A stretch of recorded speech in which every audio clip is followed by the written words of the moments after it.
제가 신대원 다닐 때 교수님께서 수업 중에 이런 이야기를 하셨어요. 한 전도사님들에게 물으면서 앞으로 여러분들은 어떤 사역을 할 겁니까? 라는 질문이었죠. 그래서 많은 사람들이 찬양 사역도 하고 어린이 사역도 하고 그렇게 이야기를 할 때 저는 속으로 나에게 물으면 나는 말씀 사역자가 된다라고 이야기를 해야지. 그래서 이제 결정적으로 그 교수님이 저한테 오셔서 박춘석 전도사님, 당신은 어떤 사역을 꿈꾸고 있습니까? 라고 하는데 그때 마침 제가 아까 어떤 사역자가 된다고 했죠? 말씀 사역자가 된다고 이렇게 이야기를 했는데 그때 그 문장이 생각이 안 나는 거예요. 그 말이 생각이 안 나는 겁니다. 그래서 제가 뭐라고 했을까요? 부흥사. 그 문장이 생각이 안 나서 부흥사라는 말을 했습니다. 여러분, 이제 우리는 특별 새벽 부흥의 기간을 거치고 있는데요. 그때 이후로 제 별명이 박부흥이었습니다.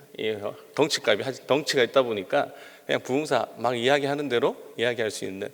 이 주보에 보니까 특별 새벽 부흥의 강사들이 아주 유명한 강사들이 여기 있어요. 그런데 여러분, 여기 유심히 잘 보시면요, 조그만 이름이 하나 있습니다. 어떤 이름이 있을까요? 박춘석이라고 하는 이름이 있습니다. 이 작은 이름이 그 부흥사의 시작이 되기를 간절히 소망합니다. 그때부터 이제 우리 삶이 시작되는 거죠. 여러분, 교회가 다시 일어나기 위해서 필요한 것이 뭐가 있을까요? 우리 교회가 다시 회복하기 위해서 여러분 필요한 것이 무엇이 있을까요? 로이드 존스 목사님께서 이렇게 말합니다. 과거 선조들이 팠던 우물들을 다시 파야 한다. 여러분, 우물을 하면 생각나는 사람이 성경에서 누가 떠오릅니까? 바로 이삭이죠. 이삭이 그의 인생 가운데 광야로 쫓겨나는 시절이 있었습니다. 그 광야로 쫓겨나서 그가 한 일이 뭐였냐면 이 아버지 아브라함이 팠던 우물을 다시 파는 겁니다. 여러분, 우리도 마찬가지 아닙니까?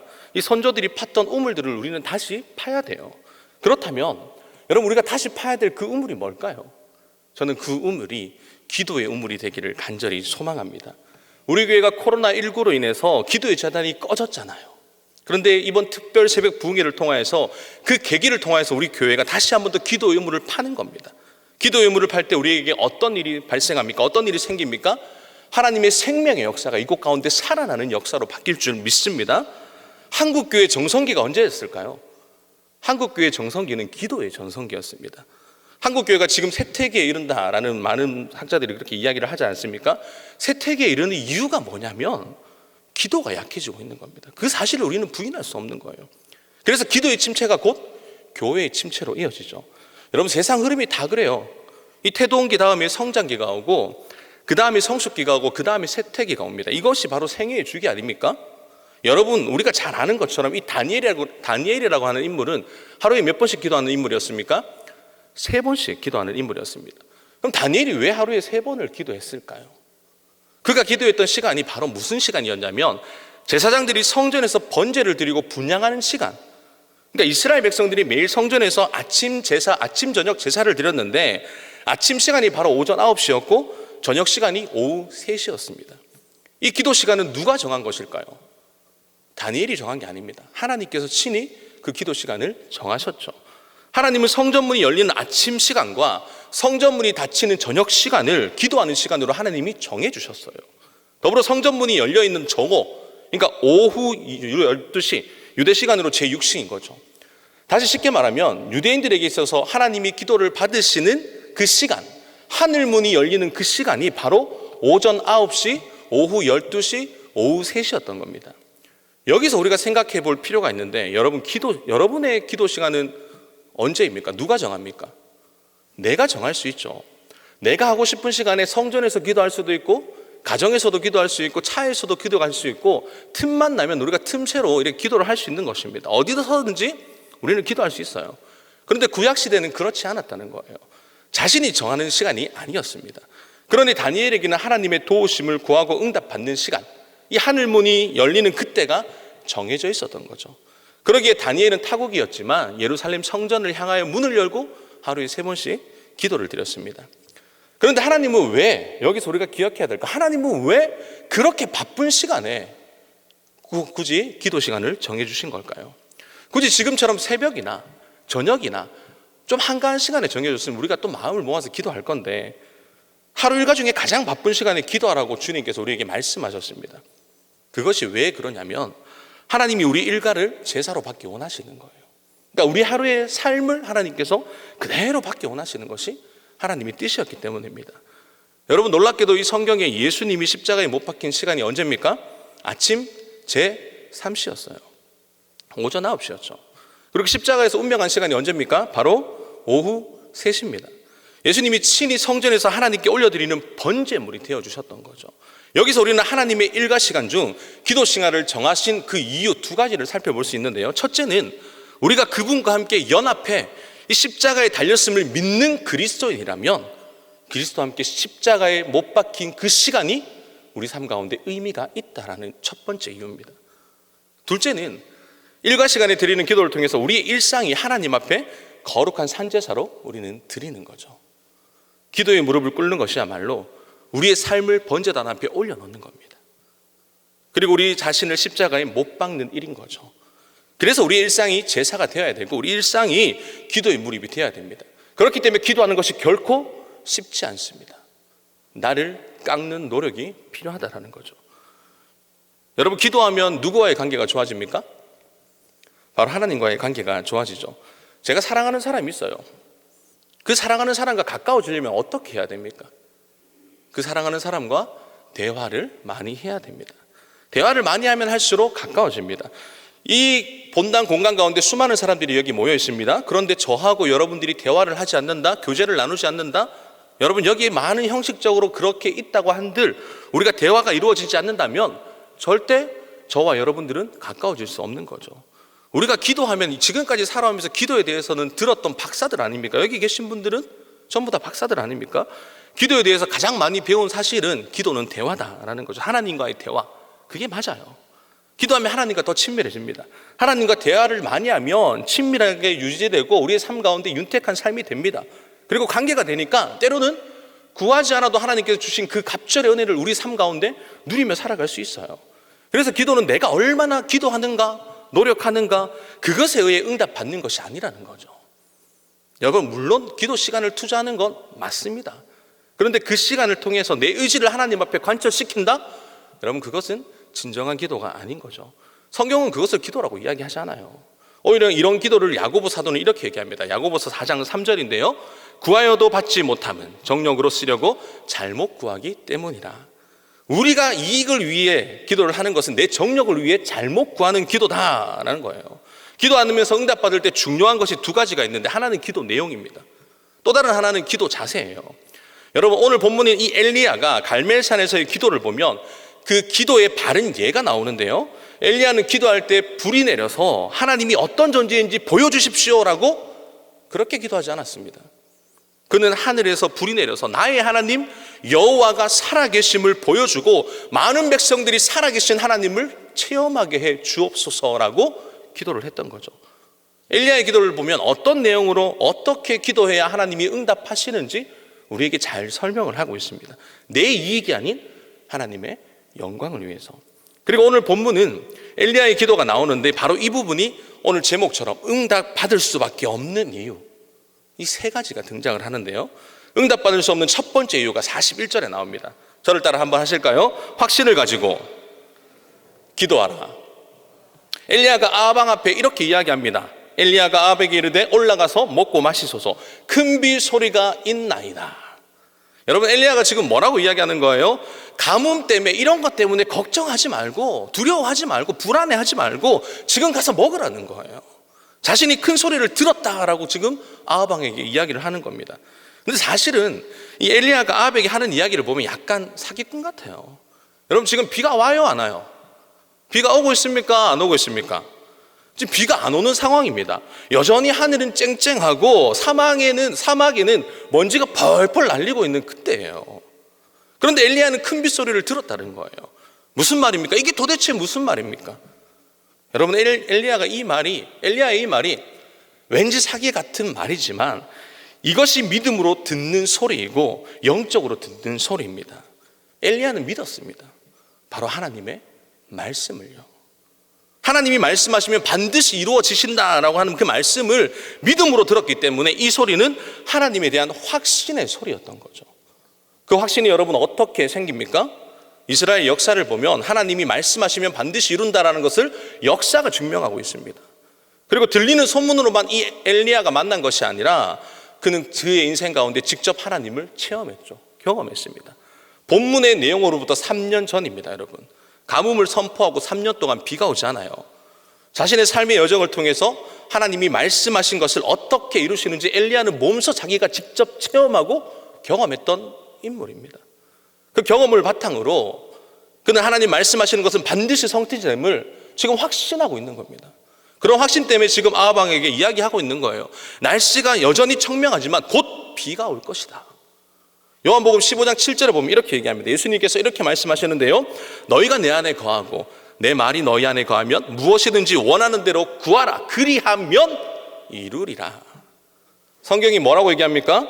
하나님의 말씀이 우리 안에 있고 그 말씀이 우리 속에 가득 채우고 하나님의 근거에서 그 하나님의 앞에 나아가 기도하면 어떤 기도든지 이루어 주시겠다라는 말이에요.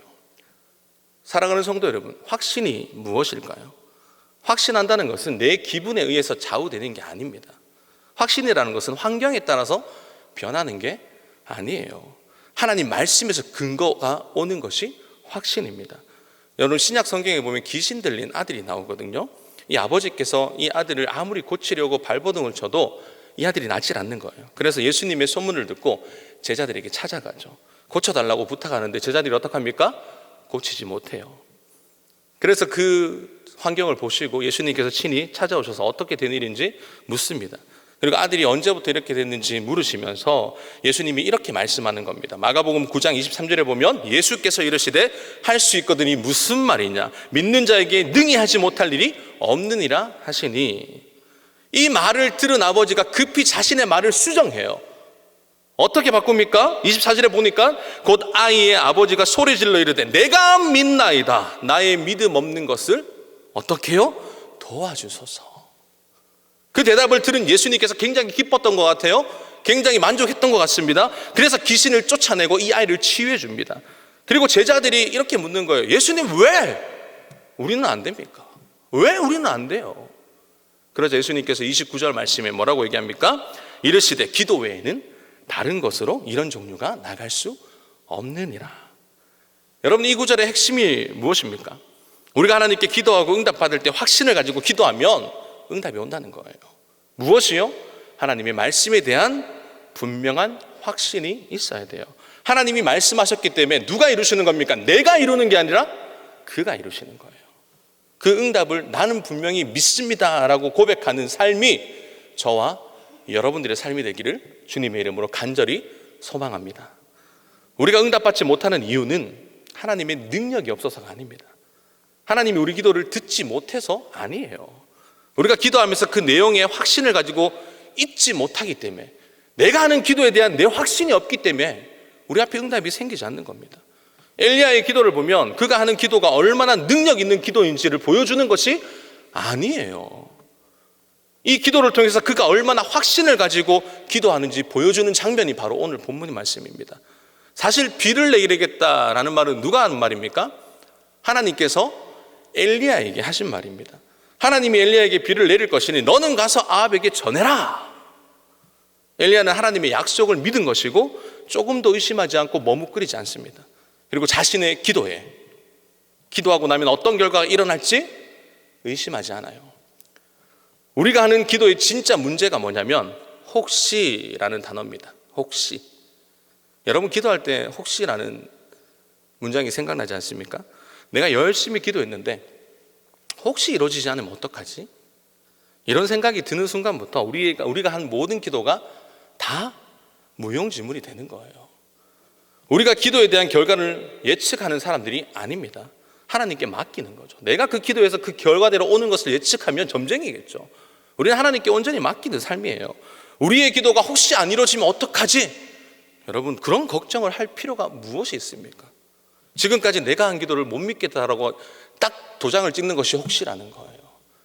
여러분, 저는 중학교 때 수련회 가서 은혜를 받았습니다. 그 강사 목사님께서 뭐라고 이야기하셨냐면 결혼을 위해 기도하세요 라는 거예요. 중학생 때.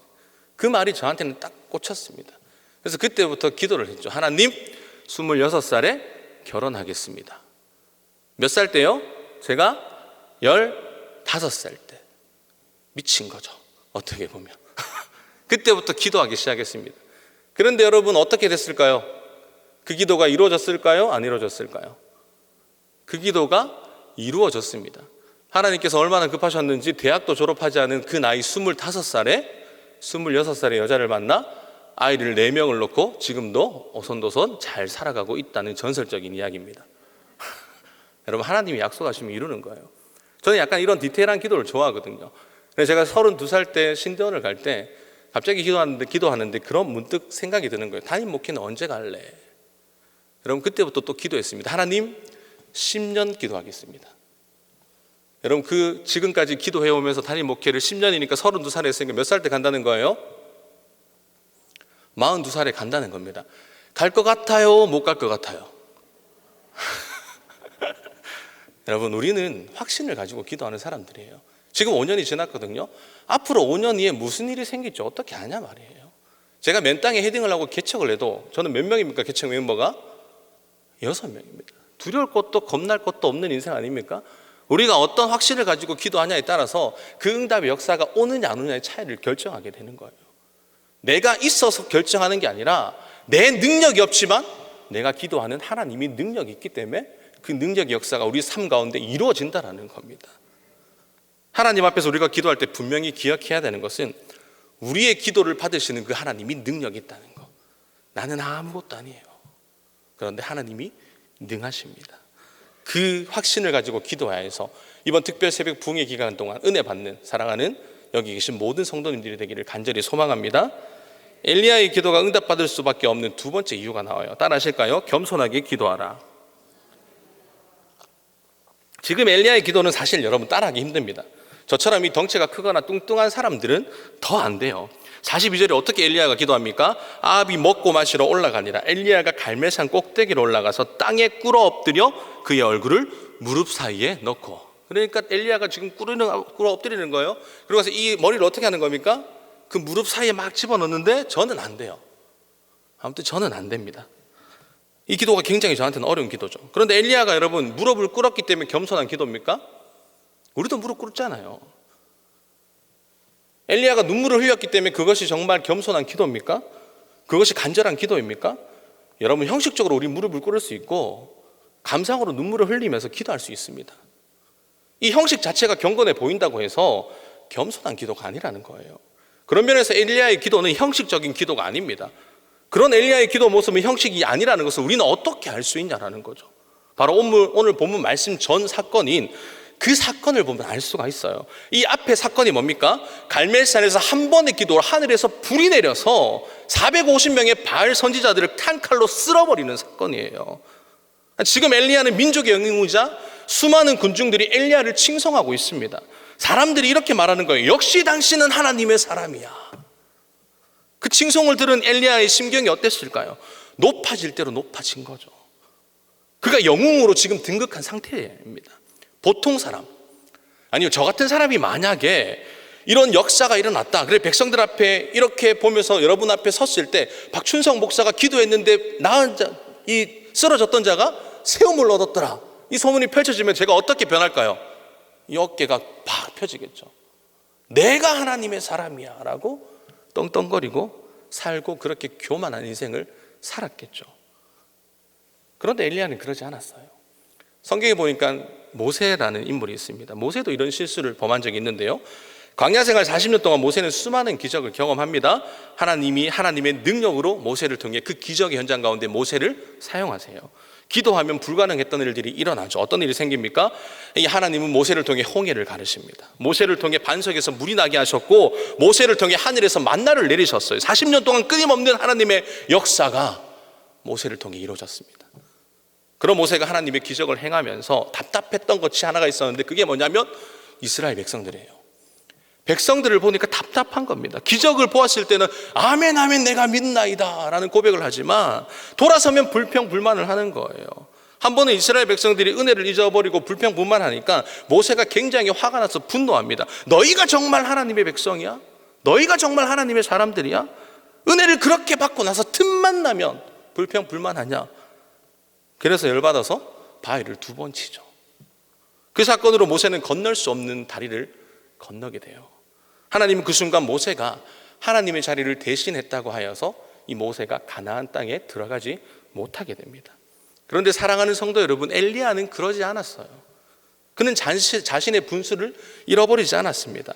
엘리야는 하나님의 사람들의 환호성에 갇혀 있었습니다. 사람들이 그를 영웅으로 떠받드는 그 순간을 경험했죠. 그런데 사람들의 환호성을 드려하고 엘리야는 하나님께 어떻게 합니까? 고개를 숙입니다. 무슨 말이에요? 엘리야는 자신의 그 환호성 소리를 따라가지 않고 하나님 앞에 무릎 꿇고 겸손하게 나아갔습니다.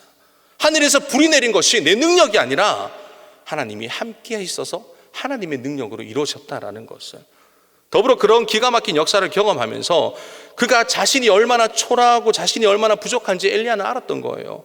사랑하는 성도 여러분, 겸손한 기도는 형식에서 출발하는 것이 아닙니다. 구원의 감격에서 출발하는 거예요. 하나님 앞에 우리 영혼을 그 앞에서 압도당할 때 우리는 그 앞에 무릎을 꿇을 수밖에 없는 거죠. 엘리야는 하나님의 능력 속에서 자신을 깊이 파묻고 파묻으면서 자신의 능력 없음을 말하면서 하나님의 능력 앞에 무릎으로 나아가 머리를 숙이며 또 다른 하나님의 능력을 지금 구하고 있는 겁니다. 기도는 자신의 영광을 묻어버리고 하나님의 이름을 드러나게 하는 것이 기도예요. 바로 이것이 믿음의 기도입니다. 엘리야는 자신의 승리 절정에서 모든 초점을 자신에게 돌리지 않고 하나님 앞에 올려드립니다.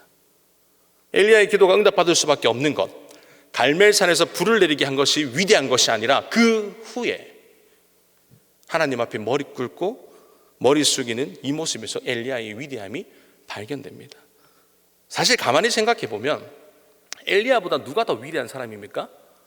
저와 여러분들이 더 위대한 사람이에요. 예수님의 십자가의 죽으심으로 세상의 모든 어둠의 권세를 제압하고 죽을 수밖에 없는 우리를 하나님의 자녀로 우리를 불러주셨단 말입니다. 우리를 구원받게 하셨는데 이것은 무엇과도 비교할 수 없는 하나님의 놀라운 은혜 아닙니까? 구원받을 수 없는 우리를 구원해 주시고 은혜 받고 지금 여기에 서 있는 사람이 바로 저와 여러분이라는 거예요. 이 사실은 어떤 기적보다 위대한 기적이자 하나님의 은혜입니다. 이것이 은혜라는 사실을 인정한다면 우리의 행동이 어떠해야 될까요? 하나님 앞에 무릎을 꿇어야 됩니다. 그게 하나님이 우리에게 응답해 주시는 방법이에요. 그런데 대부분 우린 이렇게 생각하며 살아가죠. 한 사람이 물에 빠졌어요. 그 빠진 사람을 내가 구했는데 그 빠짐 받고 나온 사람이 이렇게 이야기하는 겁니다. 내 옷 가져달라. 내 신발 가져달라. 나 추우니까 옷 입혀달라. 이것 달라. 저것 가져오라. 이것 가져오라. 저것 가져오라. 이렇게 하는 생각을 많이 해보았습니다. 정말 우리는 말할 수 없는 은혜로 죽을 수밖에 없는 우리를 주님께서 생명을 바쳐서 우리를 건져주셨거든요. 근데 구원받자마자 우리가 하는 말이 뭡니까? 이것 달라. 저것 달라. 여러분, 하나님이 우리의 생명을 살려주셔서 감사합니다라는 그 고백보다 그냥 이것 주세요, 저것 주세요, 이거 채워주시고요, 이거 낫게 해주시고요, 이거 회복해 주시고요, 이거 치유해 주세요. 여러분, 우리 모습 아닙니까? 사랑하는 성도 여러분, 우리가 하나님 앞에 서는 그 자리는 무릎을 꿇고 조아리는 자리, 나의 부족함을 고백하는 자리여야 합니다. 그럴 때 하나님께서 우리를 찾아오고 우리가 하는 기도에 하나님께서 귀를 기울여 주십니다. 우리가 하는 기도에 응답해 주십니다. 이런 자세가 회복되는 특별 새벽 부흥의 기간이 되기를 간절히 소망합니다. 엘리야의 기도가 응답받을 수밖에 없는 마지막 이유, 여러분 따라하실까요? 포기하지 않는 기도. 여러분, 우리는 포기하지 않는 기도를 해야 돼요. 앞에서 이야기한 것처럼 엘리야는 사람들의 환호성을 뒤로하고 겸손하게 무릎을 꿇고 진실로 기도를 합니다. 그런데 그렇게 진실한 기도의 결과가 뭘까요? 궁금하지 않습니까? 그렇게 기도했으면 뭔가 화려한 결과가 나타나야 돼요. 그런데 그 결과가 뭐냐면 43절에 이렇게 얘기해요. 아무것도 없나이다. 저 설교 준비하면서 사실 이 대목 보고 웃었습니다. 와, 엘리야, 그렇지, 역시 엘리야. 확신을 가지고 기도하고 겸손히 기도하니까 하나님께서 불을 내리셨던 것처럼 이번에도 놀라운 역사가 펼쳐질 거야. 그런데 성경은 대답이 뭐냐면 아무것도 없나이다. 이게 뭡니까? 이게 엘리야가 드린 기도의 응답이었어요. 엘리야는 무릎을 꿇고 기도하면 분명히 하나님께서 약속하셨기 때문에 뭔가 사인을 보내주실 줄 알았단 말입니다. 그래서 자신의 종을 산으로 보내죠. 그러면서 무엇이 오는지 보고 오라고 이제 종에게 이야기를 합니다. 거기에 올라가면 구름이 몰려오든지 비가 오는 것이 보일 것이라고 말합니다. 그런데 사환이 엘리야에게 와서 대답하는 것이 뭡니까? 아무것도 없나이다. 여러분, 우리 인생이 이렇지 않습니까? 그래서 이 엘리야가 또 보내요. 또 보냅니다. 또 보내요. 그러니까 또 돌아오는 대답이 뭡니까? 아무것도 없나이다. 여러분, 그 답은 뭡니까? 계속적으로 오는 그 기도의 응답이 뭡니까? 아무것도 없나이다. 이 기도는 엘리야의 인생 가운데 굉장히 당황스러운 상황이었습니다. 방금 전 갈멜산에서 기도할 때는 단 한 번의 기도로 하늘에서 불이 떨어졌어요.